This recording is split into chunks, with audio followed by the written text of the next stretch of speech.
আলহামদুলিল্লাহ, প্রাইভেট মাদ্রাসা অ্যাসোসিয়েশন আশুলিয়া এর উদ্যোগে আয়োজিত প্রথম বার্ষিক সিরাতুন নবী সাল্লাল্লাহু আলাইহি ওয়াসাল্লাম মাহফিলের সম্মানিত সভাপতি, উপস্থিত উলামায়ে কেরাম, উপস্থিত এলাকার মুরব্বিয়ানে কেরাম, দিনদার ভাইরা, পর্দার আড়ালের আমার অত্যন্ত সম্মানিতা মা ও বোনেরা এবং আমার প্রাণ প্রিয় ছাত্র ভাইরা,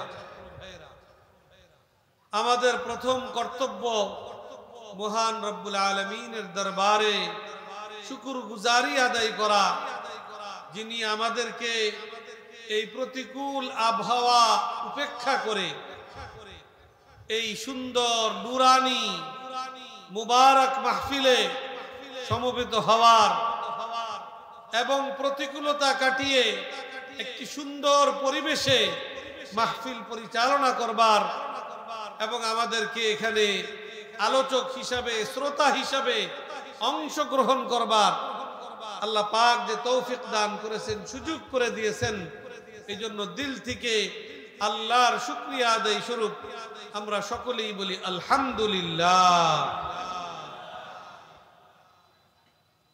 আমরা সকলেই কম বেশি জানি এবং জিজ্ঞেস করলে সবাই এটা স্বীকার করি এবং অত্যন্ত দৃঢ়তার সাথে দাবি করি, সেটা হলো যে ঈমানের জন্য আমরা তো সবাই মুমিন, ঈমানের জন্য আল্লাহ এবং আল্লাহ রাসূলের মুহাব্বত প্রত্যেকটা মুমিনের দিলের মধ্যে সর্বাধিক পোষণ করা, সর্বাধিক ধারণ করা এবং সেই মুহাব্বতের বহিঃপ্রকাশ একজন মুমিনের জীবনের প্রতিটা ক্ষেত্রে তার বহিঃপ্রকাশ ঘটা, এটা ঈমানের জন্য অপরিহার্য বিষয়।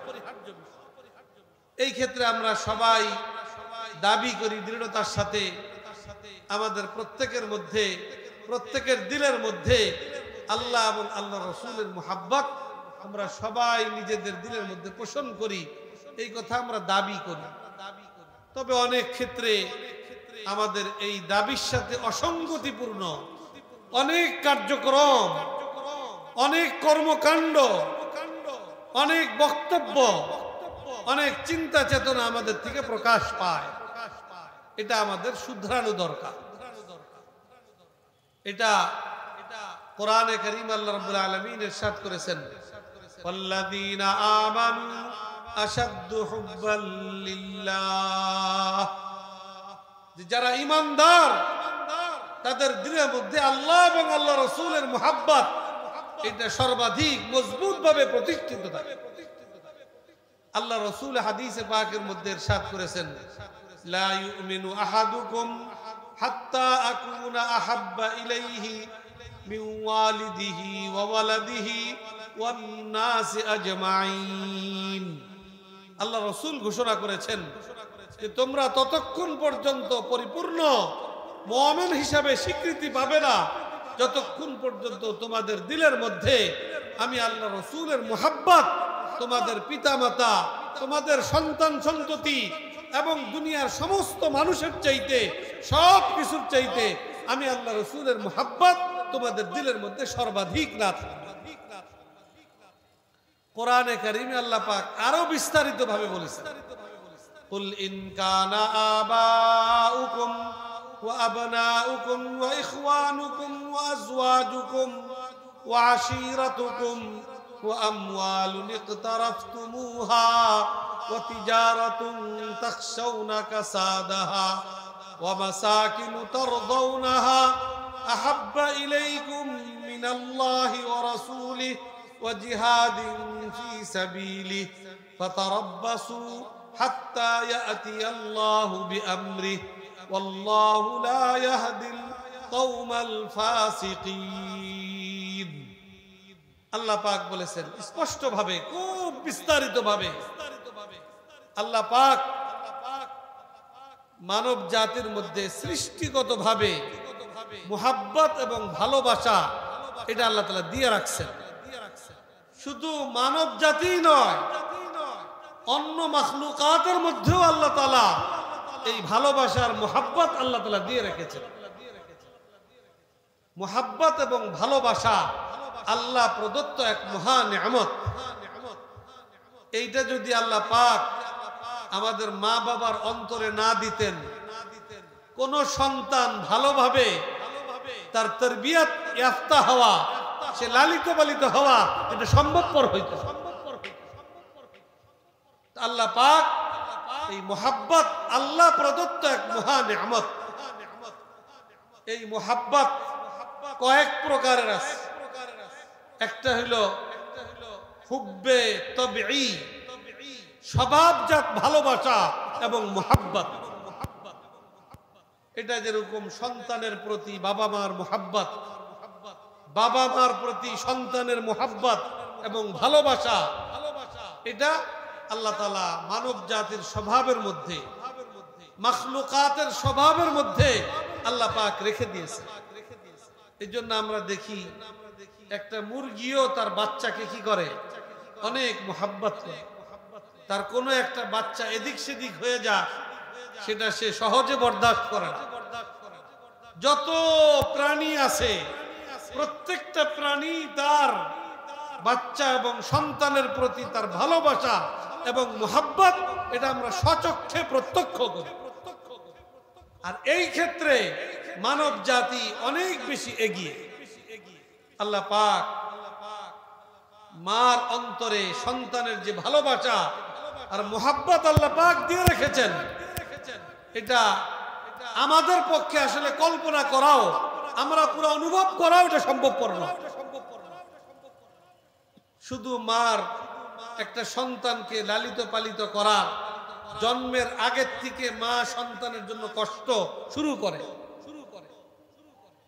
এবং জীবনের শেষ মুহূর্ত পর্যন্ত সন্তানকে সে নিঃস্বার্থ ভালোবাসাই দিয়ে যায়।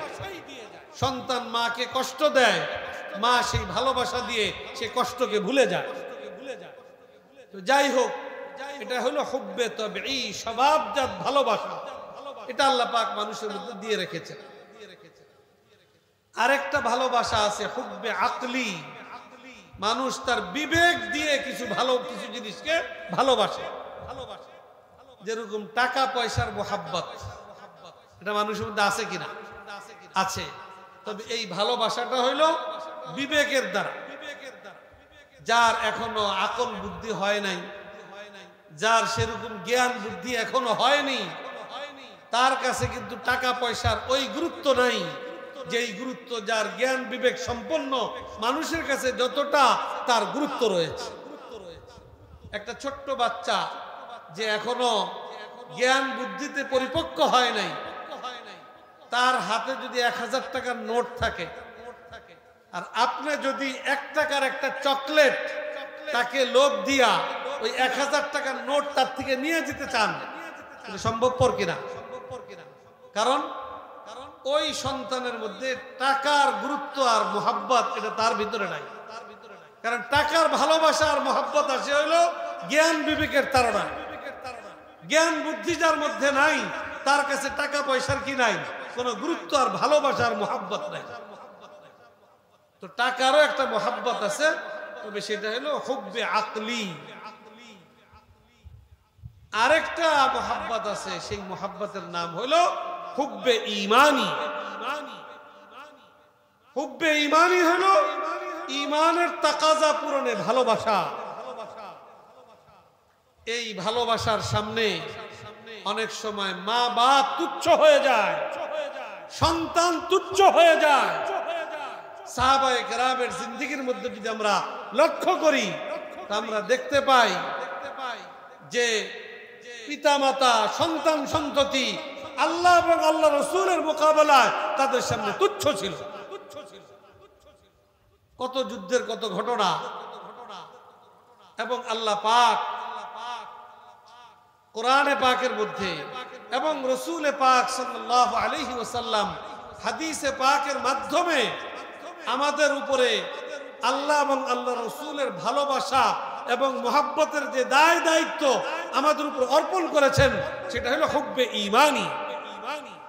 এবং একজন মানুষ প্রকৃত মুমিন হওয়ার জন্য তার হুব্বে তবিঈ এবং হুব্বে আকলি, স্বভাবজাত ভালোবাসা এবং জ্ঞান বিবেকের তাড়নায় ভালোবাসা, এই দুই ভালোবাসার চাইতে প্রকৃত মুমিন হওয়ার জন্য তার মধ্যে হুব্বে ঈমানি অধিক পরিমাণে থাকা এটা অপরিহার্য বিষয়। যার ভিতরে এটা থাকবে না, দেখা যাবে একদিকে আল্লাহর বিধান, একদিকে আল্লাহ রসুলের সুন্নাত এবং আদর্শ, আরেকদিকে বাবা মার নির্দেশ, সন্তানের মায়া মমতা, আমি কোনটাকে প্রাধান্য দিব?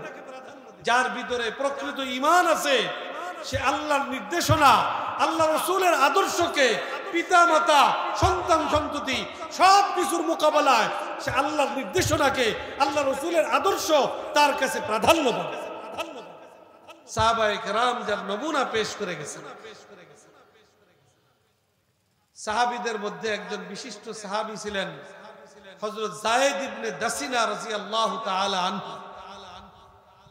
উনি বদরি সাহাবী, বদর যুদ্ধে মুজাহিদিনদের মধ্যে তিনিও ছিলেন। আমরা জানি বদর যুদ্ধের ইতিহাস, বদর যুদ্ধে আল্লাহ পাক নিরস্ত্র 313 মুসলমানদের বাহিনীকে অস্ত্র শস্ত্রে সজ্জিত হাজার সংখ্যার কাফের মুশরিক বাহিনীর মোকাবেলা আল্লাহ রাব্বুল আলামিন ব্যাপক সফলতা এবং বিজয় আল্লাহ তাআলা দান করেছিলেন। কোরআনে পাকে আল্লাহ তাআলা বলেছেন, ওয়ালাকাদ নাসারাকুমুল্লাহু বিবাদরিন ওয়া আনতুম আযিল্লাহ। হে ঈমানদাররা, মুমিন দুর্বল না সবল এটা দেখার বিষয় নয়। মুমিন ঈমানি তাকাজা নিয়ে তার দায়িত্ব পালনে অগ্রসর হচ্ছে কিনা এটা হলো মূল বিবেচ্য বিষয়। যদি মুমিনের মধ্যে ঈমানি তাকাজা পরিপূর্ণরূপে থাকে, আল্লাহ পাক তাকে সর্বক্ষেত্রে সংখ্যায় কম হোক আর বেশি হোক, আসবাবের দিক থেকে তারা দুর্বল হোক আর সবল হোক, আল্লাহ রাব্বুল আলামিন বিজয়কে তাদেরই পদচুম্বন করতে আল্লাহ তাআলা ব্যবস্থা করে দেন। তো যাই হোক, যেটা বলতেছিলাম, হযরত যায়েদ ইবনে দাসিনা রাদিয়াল্লাহু তাআলা আনহু বদর যুদ্ধের একজন মুজাহিদ ছিলেন। তার হাতেও মক্কার কুরাইশদের কেউ, মক্কার মুশরিকদের কেউ নিহত হয়েছে। পরবর্তীতে যাদের কোন নিকটজন বদর যুদ্ধে যায়েদ ইবনে দাসিনা রাদিয়াল্লাহু তাআলা আনহুর হাতে নিহত হয়েছে, এরকম লোকদের হাতে ওই যায়েদ ইবনে দাসিনা রাদিয়াল্লাহু তাআলা আনহু যে কোনো ভাবে বন্দী হয়ে গেছে। বন্দী হইলে ওনাকে মক্কায় নিয়ে আসছেন। আইনা ওনারা পরিকল্পনা গ্রহণ করতেছেন যে হযরত যায়েদ ইবনে দাসিনা রাদিয়াল্লাহু তাআলা আনহু থেকে তাদের নিকটজনের হত্যার প্রতিশোধ গ্রহণ করবে হত্যার মাধ্যমে। তো তারা একটু পরীক্ষা করতে চাইল। মক্কার কাফের মুশরিকরা তারা শুনছে যে সাহাবায়ে কেরাম আল্লাহ রসুলকে তাদের নিজেদের জীবনের চাইতে বেশি ভালোবাসে, এটা তো তারা শুনছে। এখন তারা এটাকে বাস্তবভাবে পরীক্ষা করার জন্য এটাকে একটা সুবর্ণ সুযোগ মনে করছে। তারা চিন্তা করলো যে দেখি আল্লাহ রসুলের সাহাবী আল্লাহ রসুলকে কতটা ভালোবাসে। তারা হযরত যায়েদ ইবনে দাসিনার কাছে প্রস্তাব পেশ করলো যে তুমি তো এখন আমাদের হাতে বন্দী, আমরা চাইলেই তোমাকে আমরা হত্যা করতে পারবো। আমরা তোমার কাছে প্রস্তাব রাখছি যে তুমি শুধু এতটুক বিষয়ে সম্মতি জ্ঞাপন করবা যে তোমার স্থানে মুহাম্মদুর রাসূলুল্লাহ সাল্লাল্লাহু আলাইহি ওয়াসাল্লামকে আমরা হত্যা করব।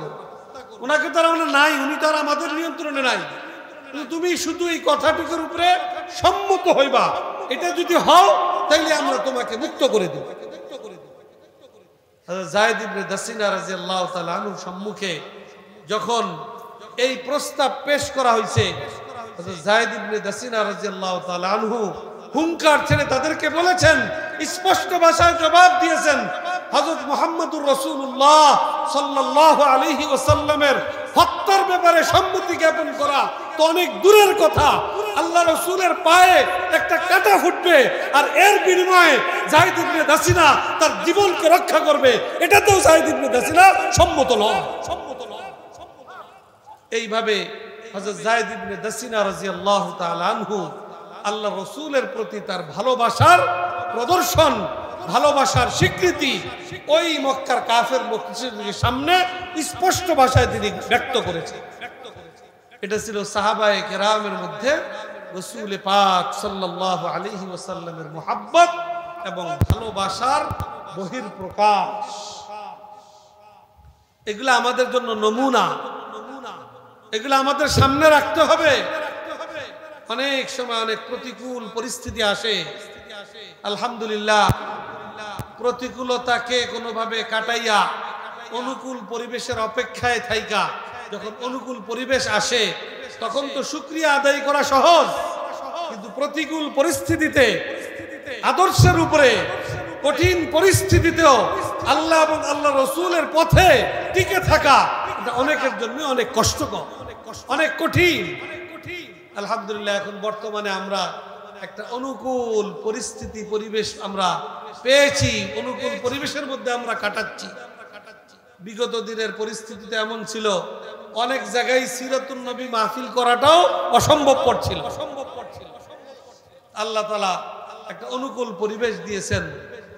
তো প্রতিকূলতার মধ্যেও ইসলামের উপরে, ঈমানের উপরে, আল্লাহ এবং আল্লাহ রাসূলের ভালোবাসার উপরে, আল্লাহ এবং আল্লাহ রাসূলের আদর্শের উপরে টিকে থাকা, ইস্তেকামতের সাথে থাকা, এটা হলো আল্লাহ এবং আল্লাহ রাসূলের প্রতি মুহাব্বত এবং ভালোবাসা প্রদর্শনের মুখ্যম সুবর্ণ সুযোগ।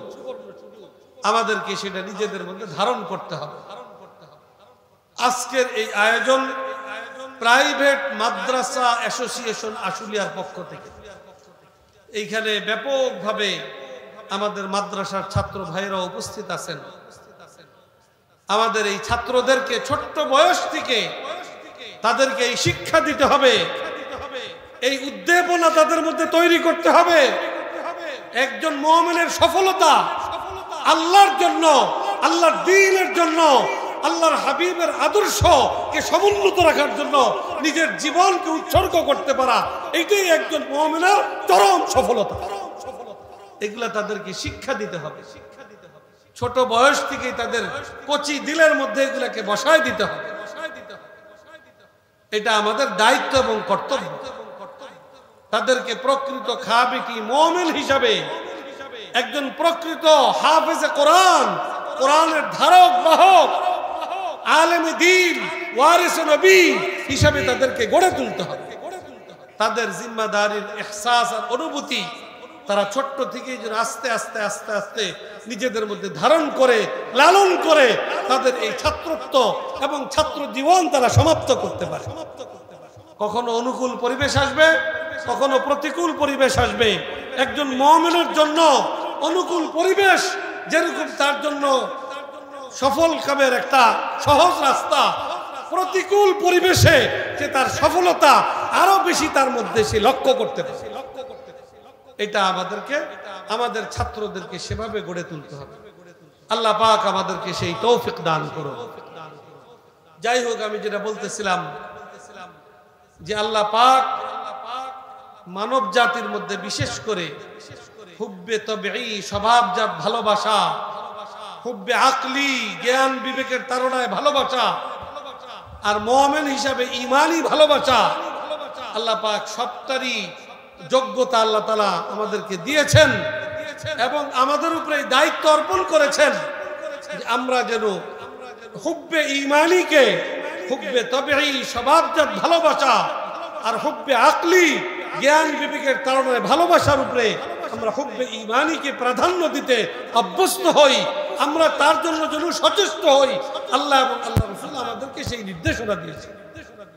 সিরাতুন নবী সাল্লাল্লাহু আলাইহি ওয়াসাল্লাম মাহফিল থেকে এই জজবা, এই প্রেরণা, এই অনুভূতি এবং এই দৃঢ় সংকল্প আমাদের প্রত্যেকের দিলের মধ্যে ধারণ করা, এটা আমাদের জন্য অপরিহার্য এবং জরুরি বিষয়। আল্লাহ পাক আমাদেরকে সেই তৌফিক দান করুন। রসুল পাক সাল্লাল্লাহু আলাইহি ওয়াসাল্লামের সেই ভালোবাসা নিয়ে আল্লাহ রসুলের কিছু আদর্শের আলোচনা। কারণ রসুল পাক সাল্লাল্লাহু আলাইহি ওয়াসাল্লামকে তো আল্লাহ তাআলা আল্লাহ রসুলের আগমনের পর থেকে নিয়ে কিয়ামত পর্যন্তের জন্য মানুষের মধ্যে উত্তম আদর্শের সর্বোৎকৃষ্ট নমুনা হিসাবে আল্লাহ পাক দুনিয়াতে পাঠিয়েছে। কোরআনে পাকের আয়াত, সুস্পষ্ট আয়াত, লাকাদ কানা লাকুম ফি রাসূলিল্লাহি উসওয়াতুন হাসানাহ লিমান কানা ইয়ারজুল্লাহ ওয়াল ইয়াউমাল আখির ওয়া যাকারাল্লাহা কাসীরা। যারা আল্লাহতে বিশ্বাস করে, যারা আখিরাতকে বিশ্বাস করে, যারা আল্লাহকে ব্যাপকভাবে স্মরণ করে, আল্লাহ পাক তাদের সম্পর্কে বলতেছেন যে রাসূল পাক সাল্লাল্লাহু আলাইহি ওয়াসাল্লামের জীবন আদর্শের মধ্যে তাদের জন্য রেখেছেন সর্বোত্তম নমুনা। আল্লাহ রাসূলের আদর্শের ধারে কাছে অনুরূপ আদর্শ পৃথিবীর দ্বিতীয় কোন ব্যক্তি ওই আদর্শের নমুনা হিসেবে পেশ হওয়া এটা সম্ভবপর নয়। কারণ রাসূল পাক সাল্লাল্লাহু আলাইহি ওয়াসাল্লাম গড়ছেন কার হাতে, কার তরবিয়ত পেয়েছেন? আল্লাহ রাসূল নিজেই ঘোষণা করেছেন, আল্লামানি রাব্বি ফাআহসানা তা'লিমি ওয়া আদ্দাবানি রাব্বি ফাআহসানা তা'দীবি। রাসূল পাক সাল্লাল্লাহু আলাইহি ওয়াসাল্লাম যা কিছু শিখেছেন, দুনিয়ার কোনো মানুষ তার শিক্ষক ছিল না, স্বয়ং রব্বে করিম তিনি তার শিক্ষক হিসেবে দায়িত্ব পালন করেছেন।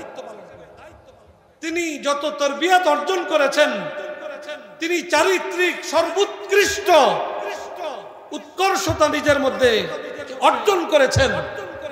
এটার পিছনে মূল ভূমিকা স্বয়ং রব্বে করিমের। আল্লাহ রাসূল নিজেই ঘোষণা করেছেন, আমাকে আদব শিখিয়েছেন আমার রব, এবং আমার আদব হলো সর্বোত্তম আদব। আল্লাহ রাসূল নিজে আরো ঘোষণা করেছেন, বুইসতু লিউতাম্মিমা মাকারিমাল আখলাক, যে আমার প্রেরণ হয়েছে সর্বোত্তম আদর্শের পূর্ণাঙ্গতা দেওয়ার জন্যই আল্লাহ পাক আমাকে দুনিয়াতে পাঠিয়েছেন। অতএব আল্লাহ রাসূলের নমুনা আমাদের জিন্দেগীর প্রতিটা পরতে পরতে, প্রতিটা কদমে কদমে, প্রতিটা অধ্যায়ে, প্রতিটা ক্ষেত্রে আমাদেরকে তালাশ করতে হবে এবং আমার জীবনকে আল্লাহ রাসূলের জীবন আদর্শের সাথে আমাকে মিলাতে হবে। আল্লাহ রাসূলের জীবন আদর্শের নমুনার সাথে আমার জিন্দেগীর যে অধ্যায় মিলবে, আমার সেই জিন্দেগি পরিপূর্ণ সার্থক এবং সফল। আর যদি আল্লাহ রাসূলের আদর্শের নমুনার সাথে আমার জিন্দেগি না মিলে, তাহলে আমার জিন্দেগি ব্যর্থ। এটা আমাদেরকে, আমাদের ছাত্রদেরকে একেবারে ছোট থেকে তাদেরকে শিখাইতে হবে।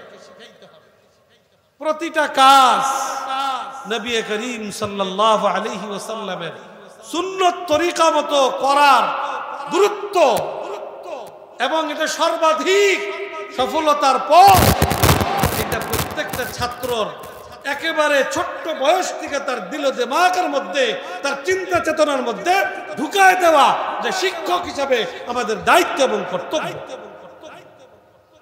সাহাবায়ে কেরামের কাছে আল্লাহ রাসূলের ছোট থেকে ছোট বিষয়টাও অনেক বেশি গুরুত্বপূর্ণ ছিল। বিশিষ্ট সাহাবী হযরত আব্দুল্লাহ ইবনে মাসউদ রাদিয়াল্লাহু তাআলা আনহু, সবাই আমাদের মধ্যে আব্দুল্লাহ ইবনে মাসউদ রাদিয়াল্লাহু তাআলা আলোচনা চর্চা অনেক বেশি। কারণ ফিকহে হানাফির যে সকল সাহাবায়ে কেরামের হাদিসের উপরে বেশি বুনিয়াদ, তার মধ্যে অন্যতম হলো হযরত আব্দুল্লাহ ইবনে মাসউদ রাদিয়াল্লাহু তাআলা আনহু। আল্লাহ রাসূলের কথা, আল্লাহ রাসূলের নির্দেশনা তাদের কাছে কতটা গুরুত্বপূর্ণ ছিল। এক জুমায় আল্লাহ রাসূল মসজিদে খুতবা দিচ্ছেন, সাহাবায়ে কেরাম মুসল্লি হিসাবে সামনে সমবেত। তো মানুষের স্বভাব হলো যে কিছু মানুষ মাহফিলের শেষে কাতারবন্দি হয়ে দাঁড়িয়ে থাকা, এটা মানুষের একটা স্বভাব। আল্লাহ রসুলের ওই খুতবা চলাকালীন সময়ও কিছু সাহাবী আয়েশা মসজিদের পিছনে আয়েশা দাঁড়ায় আছেন। তো রসুল পাক সাল্লাল্লাহু আলাইহি ওয়াসাল্লাম কোন শ্রোতা যদি দাঁড়িয়ে থাকে বক্তার বক্তব্যের মধ্যে এটা অনেকটা সমস্যার সৃষ্টি করে এবং শ্রোতাদের মনোযোগের মধ্যেও ব্যাঘাত ঘটায়। এই জন্য আল্লাহ রসুল এক পর্যায়ে তাদেরকে লক্ষ্য করে বললেন যে তোমরা বসো। হযরত আব্দুল্লাহ ইবনে মাসউদ রাদিয়াল্লাহু তাআলা আনহু তখনও মসজিদে আয়েশা পৌঁছতে পারেন নাই, তিনি পথে ছিলেন, আসতেছিলেন। বাকি তিনি পথে যতটুকু অগ্রসর হয়েছেন এমন জায়গায় পৌঁছছেন যে আল্লাহ রসুল যে ওই মসজিদের পিছনে দাঁড়ানো সাহাবায়ে কেরামকে লক্ষ্য করে বলছেন যে তোমরা বসো, এই কথাটা আব্দুল্লাহ ইবনে মাসউদের কানেও পৌঁছছে। উনি রাস্তার মাঝখানে যখন ওনার কাছে আল্লাহ রসুলের এই কথা পৌঁছছে যে বসো, উনি আর এক কদম অগ্রসর না হইয়া রাস্তার ওই জায়গায় তিনি বসে পড়েছেন। নামাজের পরে আল্লাহ রসুলের সাথে মুলাকাত হয়েছে। আল্লাহ রসুল লক্ষ্য করছেন যে আব্দুল্লাহ ইবনে মাসউদ রাস্তার মাঝখানে বসে গেছে। আল্লাহ রসুল তাকে জিজ্ঞেস করতেছেন, আব্দুল্লাহ ইবনে মাসউদ, আমি তো মসজিদের কিনারে যারা দাঁড়িয়ে ছিল তাদেরকে বসার কথা বলেছি, তুমি রাস্তায় আসতেছিলা, তুমি সেখানে বসে গেলা কেন? হযরত আব্দুল্লাহ ইবনে মাসউদ রাদিয়াল্লাহু তাআলা আনহু আল্লাহ রসুলের এই প্রশ্নের উত্তরে জবাবে বললেন, ইয়া রাসূলুল্লাহ, আপনার জবানের কথা বসো এটা আমার কানে আসবে আর আমি এক কদম অগ্রসর হব, এটা আমার পক্ষে সম্ভবপর না। আব্দুল্লাহ ইবনে মাসউদের পক্ষে সম্ভবপর না। এটা ছিল সাহাবায়ে কেরামের আল্লাহ রসুলের প্রত্যেকটা কথাকে সর্বোচ্চ গুরুত্ব দেওয়ার আদর্শ নমুনা হলো সাহাবায়ে কেরামের জিন্দেগি। একজন বিশিষ্ট সাহাবী হুযায়ফা ইবনুল ইয়ামান রাদিয়াল্লাহু তাআলা আনহু, উনি ইরান বিজয়কারী সাহাবায়ে কেরামের মধ্যে অন্যতম নেতৃত্ব দানকারী সাহাবী ছিলেন। তিনি ইরানে যে আক্রমণ করেছেন, তো তখন ইরানের বাদশাহ কিসরা ওনার সাথে আলোচনার জন্য রাজ দরবারে ওনাকে খবর দিয়েছেন। উনি আসছেন, উনি আসার পরে রাজ দরবারে আইসা বসছেন। বসার পরে রাজকীয় মেহমানদারি ওনার সামনে পেশ করা হয়েছে। তো আল্লাহ রসুল আনুকে করার চেষ্টা করেছে। হুযায়ফা ইবনুল ইয়ামান অত্যন্ত দৃঢ়তার সাথে এ কথা জবাবে বলেছেন, আতরুকু সুন্নাত রাসূলিল্লাহি সাল্লাল্লাহু আলাইহি ওয়াসাল্লাম লিহাউলাইল হুমাকা।